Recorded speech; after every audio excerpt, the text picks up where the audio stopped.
திருவண்ணாமலை கிரிவலம் செல்லும் பக்தர்களுக்கான ஒரு சிறிய காட்சிகள். திருவண்ணாமலையை பொறுத்த மற்றும் அதனுடைய மலையே கடவுளாக வணங்கப்படுகிறது. அனைத்து யுகங்களிலும் இந்த மலை இருந்ததாக கருதப்படுகிறது. மேலும் இந்த கிரிவலத்துக்கு செல்பவர்கள் முதலில் ராஜகோபுரத்தில் முன்பாக சூடத்தை ஏற்றிவிட்டு கிரிவலத்துக்கு செல்கின்றனர். கிரிவலம் செல்லும்போது அஷ்ட லிங்கத்தை வணங்கி தங்களுடைய கிரிவலத்தை முழுமைப்படுத்துகின்றனர். முதல் லிங்கமாக இந்திரலிங்கம், இரண்டாவது லிங்கமாக அக்னி லிங்கம், மூன்றாவது லிங்கமாக நிருதி லிங்கம், யமலிங்கம், நான்காவது யமலிங்கம், நிருதி லிங்கம், ஐந்தாவது லிங்கமாக வருணலிங்கம், ஆறாவது லிங்கமாக வாயுலிங்கம், ஏழாவது லிங்கமாக குபேரலிங்கம், எட்டாவது லிங்கமாக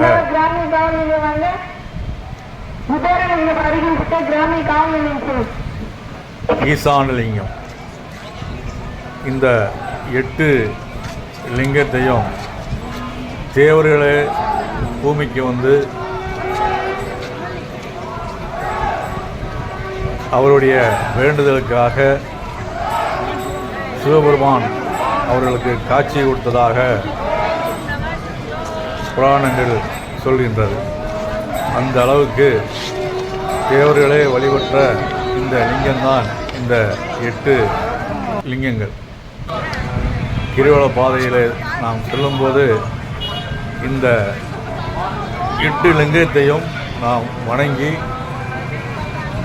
நம்முடைய கிரிவலத்தை முழுமையாக சிறப்பாக முடிக்க வேண்டும். இதில் ஒவ்வொரு லிங்கமும் ஒவ்வொரு ராசிக்கு உகந்ததாக கருதப்படுகிறது.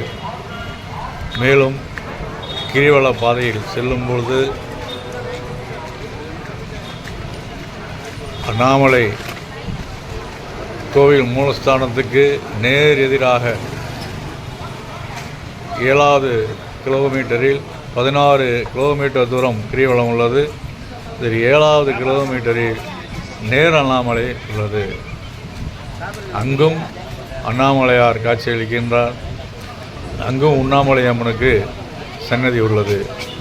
மேலும் தொடர்ந்து செல்லும்போது அடி அண்ணாமலையும் கோயிலும் அந்த கிரிவலை பாதையை ஒட்டியாக இருக்கின்றன. அதையும் நாம் தரிசித்து மேலும் இடுக்கு பிள்ளையார் கோயில் இருக்கிறது.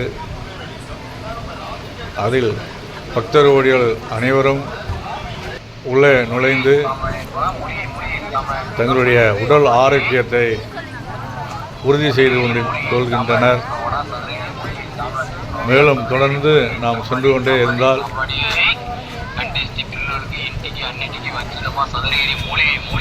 திருவண்ணாமலை 5 முகமாக பஞ்சமுகமாக காட்சியளிக்கக்கூடிய இடமும் உள்ளது.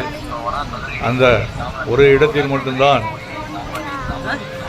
திருவண்ணாமலையே 5 மலையாக காட்சியளிக்கும். இப்பேற்பட்ட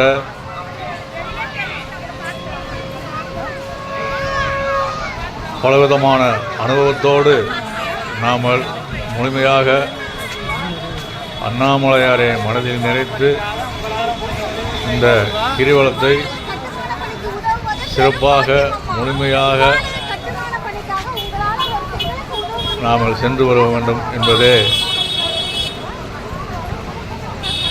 அனைவருடைய ஒரு விருப்பமாக ஆசையாக இருக்கின்றது. எனவே மாதத்துக்கு ஒரு முறையாவது பௌர்ணமி காலகட்டத்தில் இந்த கிரிவலத்தை அனைவரும் சென்று அண்ணாமலையாரினுடைய அருளை முழுமையாக பெற்று நல்ல ஒரு வாழ்வினை இந்த பூமியில் வாழ நம்மை அண்ணாமலையாருக்கு சமர்ப்பணம் செய்யுமாறு அன்போடு கேட்டுக்கொள்கின்றோம். மீண்டும் கிரிவலம் துவங்கும் பொழுது ராஜகோபுரத்தில் சூடம் ஏற்றி துவங்குகிறோம். அனைத்து விதமான 8 லிங்கத்தையும் தரிசித்து திருப்பி முடிக்கும் போதும் ராஜகோபுரத்திலேயே வந்து முடித்து அங்கே சூடம் ஏற்றி இந்த கிரிவலத்தை முழுமையாக நாம் முடித்து கொள்ள வேண்டும். எனவே புத்தர்கள் அனைவரும் இந்த கிரிவலத்தை சிறப்பாக சென்று தெய்வத்தினுடைய திருவண்ணாமலையாருடைய அருளை பெறுமாறு கேட்டுக்கொள்கின்றோம்.